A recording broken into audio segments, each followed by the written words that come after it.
नमस्कार। आप सभी लोग अपने अपने घरों पर सकुशल होंगे। तो कोविड-19 से लड़ने में अपनों की तथा अपनी सोसाइटी की हेल्प कर रहे होंगे और यथासंभव अपने आस पड़ोस में बहुत से नीडी पर्सन्स की भी हेल्प कर रहे होंगे और अपना मूलभूत जो कर्तव्य आपका है उसे भी कर रहे होंगे। इसी आशा के साथ हम बात करते हैं अपने अगले लेसन की। As students, we have talked about the previous lesson, that is Animal Kingdom, in which there's so many things, different characters of different phylums, different classes we have talked about over there. Then we have to reach the new lesson, that is the morphology of the flowering plants. Right?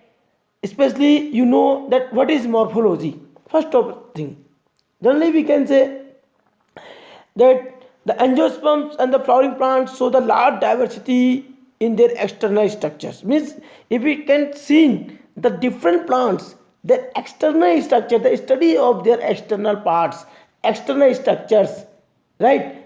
That is known as morphology, right? So we can say generally the presence of the root, presence of the stem, leaves, flowers, fruits, these are different morphology of the flower, right? So you will study especially in this chapter morphology of flowering plants about the root, right, stem, leaf, flower, inflorescence, fruit, seed, right? Means the different things we have to study over there in this chapter now. So let's start our chapter, that is morphology of the flowering plant. Evenly generally you can see in the diagrams, these are the general part of the morphology of the flowering. The plant generally consists of main axis, which may be branched or unbranched, bearing lateral appendages, means, and these axes can be divided into two main parts on the basis of morphological structure, right? That is root system and the shoot system. As we know, the underground root system develop from the radicle of the embryo, help in the fixation of the plant as well as absorption of the water and minerals to the plant. Evenly, on the other hand, the shoot system, that is the aerial shoot system developed from the plumule of the embryo, and we can say that it contains, means especially the plant contains root, stem, leaf, vegetative parts and seeds as the reproductive parts one. But we can say the vegetative parts involve various vegetative functions, like we can say structure organizations, fixations, absorptions, nourishment, growth, maintenance of the various components of the reproductive parts, right? So these are different things, different characteristic things on the basis of which we can understand about them. Then we have to talk about the root, means we have to directly come on the point, that is the different structures of the root. The main characters of the roots are, we can say, those roots can be easily to explain in different conditions, right? We can say the characters of the root directly. We can say the root is the descending part of the plant axis, as I told you, and that root can be always shows the positive geotropism and positive heterotropism and negative phototropism. Means if we can talk about on the basis of the movement of these structures, right? So root can always move towards the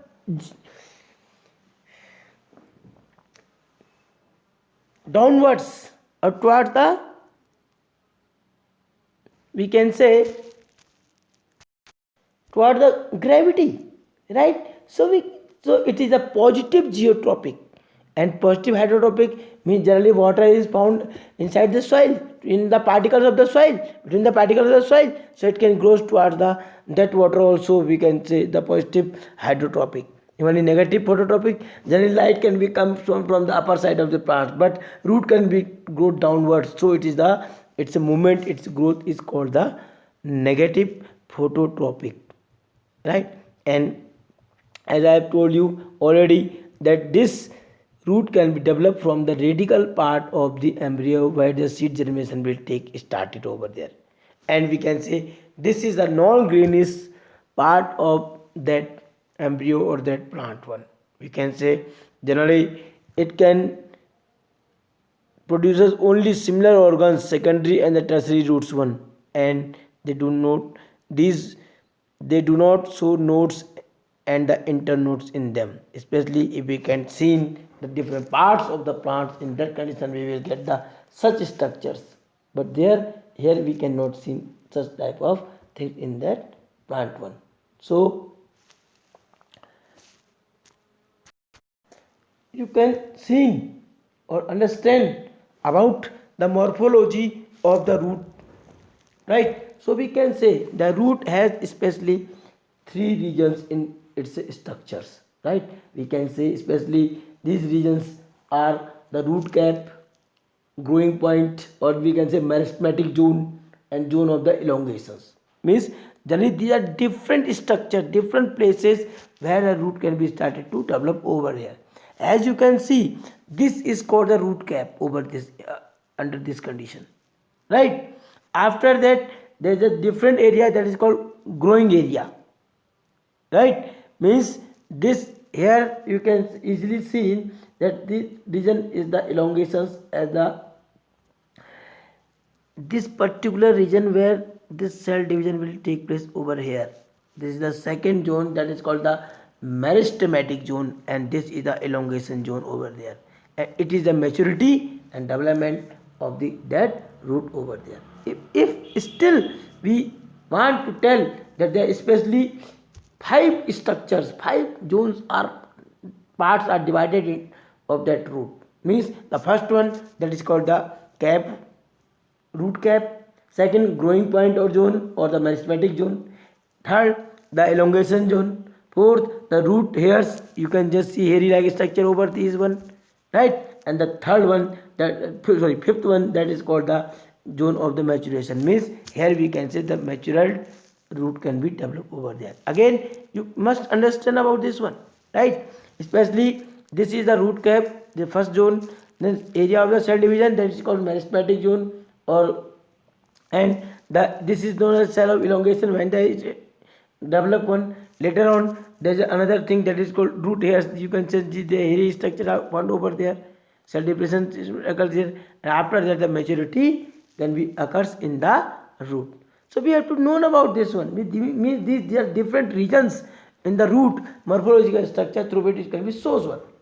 So we have to talk about the root cap, first one, right? We have to talk about the root cap, in which we generally known the root cap, or we can say each and every root is covered at the apex by a thimble or a cap like structure that is called the root cap. And this root cap always helpful to protect the root meristem and friction of the soil particles. Means whenever this soil the root can be entered into the soil, it can avoid the friction of the apex parts of the root due to the soil, right? And it can be also protected tender apex with the allowed to passes root through the soil. Means it can be always helpful whenever the root can be easily to go downwards. Evenly we can say the cells of the root secretes mucilage for the lubricating the passage of the root through the soil. Means it can be also protected with the help of root cap one. So we can say generally, in other words we can say the hydrophytes like the pistia and the ecornia, root cap is the replaced by the root pocket one. In aquatic ecosystem, in aquatic plants, these root cap can be replaced with another organ that is called the root pocket in the aquatic plant conditions. And then talk about the second region that is called the meristematic region, or we can say the region of cell division, right?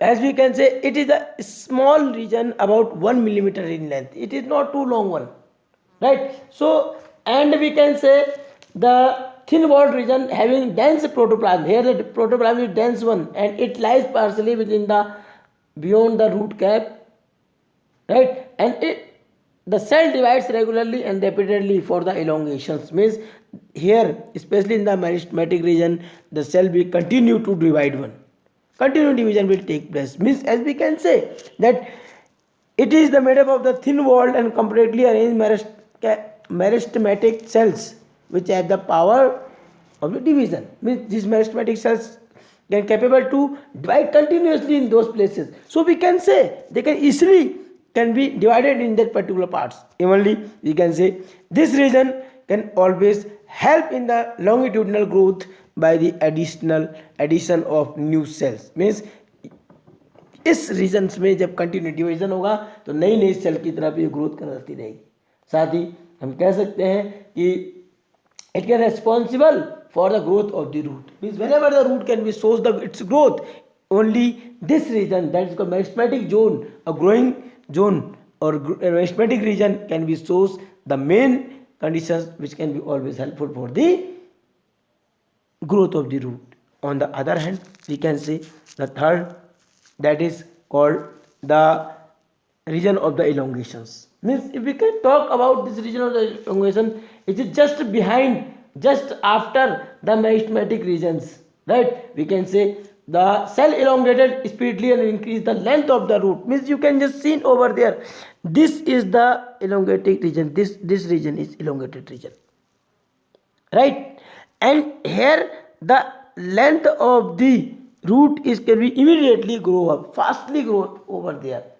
So cells of this region can be absorb water, especially these cells can capable to absorb water and minerals from the soil. Means this root cap can be protected, this root can provide the some specific type of substance that due to which it can be emergent or enter into the soil and they reduces the fractions of the root. This area of the cell division or the meristematic region where the growth of the right cell division take place and growth of the root will take place. But in the cell elongation they immediately grow and they can be also absorb the water and minerals. You must note down this one, right? Because this area of elongation, this is the region to absorb the H2O and the mineral, right? It is important thing for that one. So you can say, and as I have told you, generally these regions can vary, most important thing for that one, right? And as here given, increase the length of the root, means this region is always helpful for the increasing of the length of the root.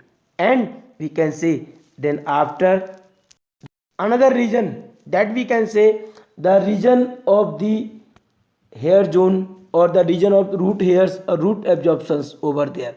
But you can easily see over there these hairy structures in this root hair also, right? Means what is the role of these hairy structures?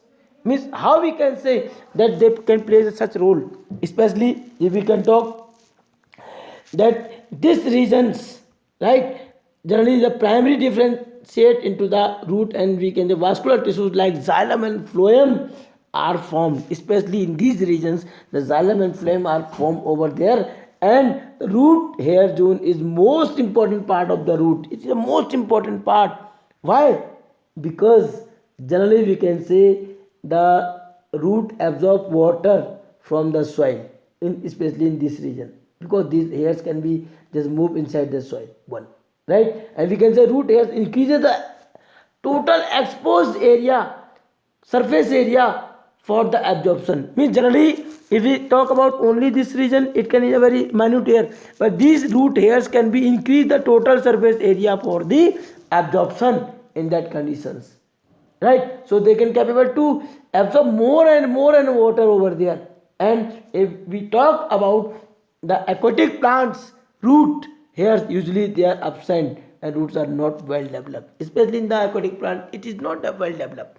But in case of this one they had the surface, especially that condition. You can just sing that the cells of the outer layer known as the piliferous layer of the epibellema produce the root hairs. Means these main root have the specific structure here where through which the root hairs can be developed over there. And as I have told you, they can capable to increase the total surface area for the absorptions one, right? And we can say that these are very short living parts, root hairs are, and they can be replaced within 10 to 15 days, which can be responsible for the absorption of the water. Then the last part of the root, means the last region of the root, that is the region of the maturation of cell differentiations. means we can say zone of the maturations. We can say that especially it forms the major part of root, means this is the main part of the root or maximum part of the root which can be seen over there, right? We can say the outermost layer, as I have already told you, that is made up with the help of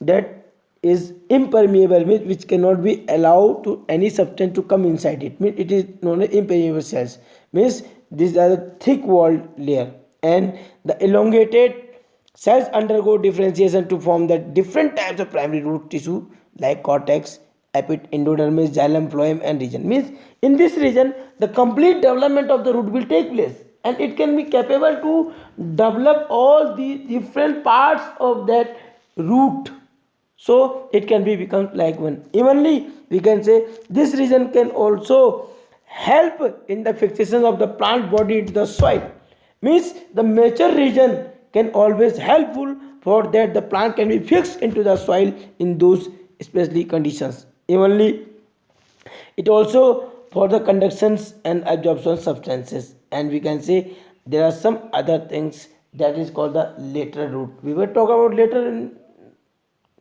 next topic also, that later roots also develop from these regions of the root, means some later region can be also found in the these conditions. Or we can say especially we can talk in dicot and gymnosperm, this generally found into the dicot and gymnosperm, means the general later roots from the interior part of this region, especially in the dicot and gymnosperm plant, it can be seen over there in the.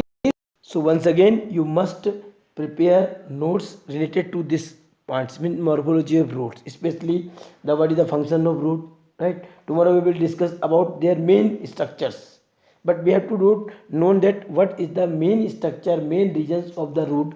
Today I have explained you about the different regions, that is the region of root cap, that is called root cap or clatera, right? And the second region, that is called the cell division or the meristematic region, or we can say in some books you will get the growing point zone, right? In some the next third, that is called the zone of elongations, right? And zone of, after the zone of elongations there is a another root structure or regions, that is called region of the root hair or the root absorptions. Then the fourth one, that is called a zone of maturations. But you must know the main functions of the different regions, especially about the root cap, right? And the area of cell division, meristematic conditions, and elongated regions, and these root hairs and maturity phases. These are the 5 main structures where the root is divided in different regions here. So you have to know their functions and their capability in all conditions. So in the next videos we will talk about that another thing, that is the types of the root system, especially in different kinds of plants and modification of the roots, right? And if we can talk about the functions of root only, right? Because we have told mainly if we talk about the functions of root, generally the root can be shows the specific mechanisms, especially the first thing that they can always very helpful for the fixations, means root can provide fixation to the plant with the soil, right? And these root can also the main function, that is called the absorptions, means these roots can absorb the water and mineral from the soil and provide to the plant for all parts of the body.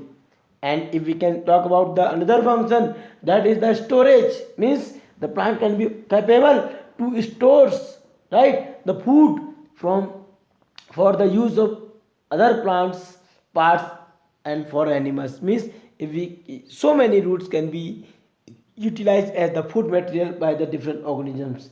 And the another thing, that this root can also helpful for the aerations, means we can say whenever the plant grown in the waterlogged area when the too much water is found over there, so the soil or the marshy areas, these they have the special roots for the respiration, for the getting the airs, that is known as pneumatophore for respirations. Means they have the special structures in their body, and they are also act like a conductions. Means root can capable to transport water, mineral upward directions for the use of the stem and leaves. Means if the root is not found in any plant, generally the plant cannot capable to survive, right? So the most important functions of these roots are such conditions. So you must prepare your notes, students, and draw the diagrams also, and if you still have any problem you can ask me.